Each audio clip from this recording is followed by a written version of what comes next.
içim özümden başka, özümden bana sırdaş yok başka.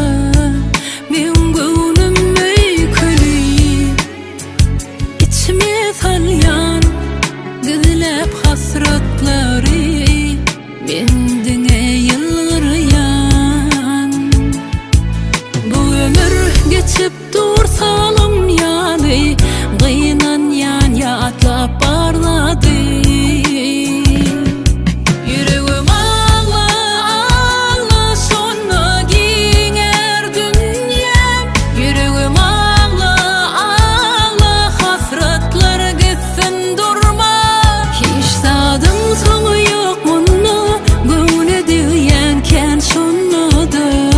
Yüreğim ağla ağla sonra ginger dünyam. Yüreğim ağla ağla hasretler gitsin durma. Hiç tadım sonu yok buna, gönlü diyen şunladı.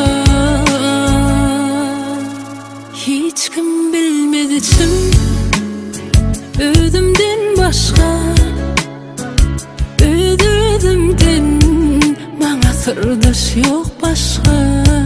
Men gönlüm öyküli, içime salyan gizlep hasretleri, mendine yılgırayan. Bu ömür geçip dursalım yani, gıynan yan yatlap barladı. Yüreğim ağla ağla sonra ginger dünyam. Yüreğim ağla ağla hasretler gitsin durma.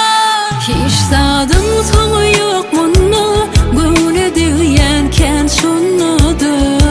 Yüreğim ağla ağla sonra ginger dünyam. Yüreğim ağla ağla hasretler gitsin durma. Hiç tadım sonu yok buna, gönlü diyen şunladı. Hiç kim bilmez içim özümden başka.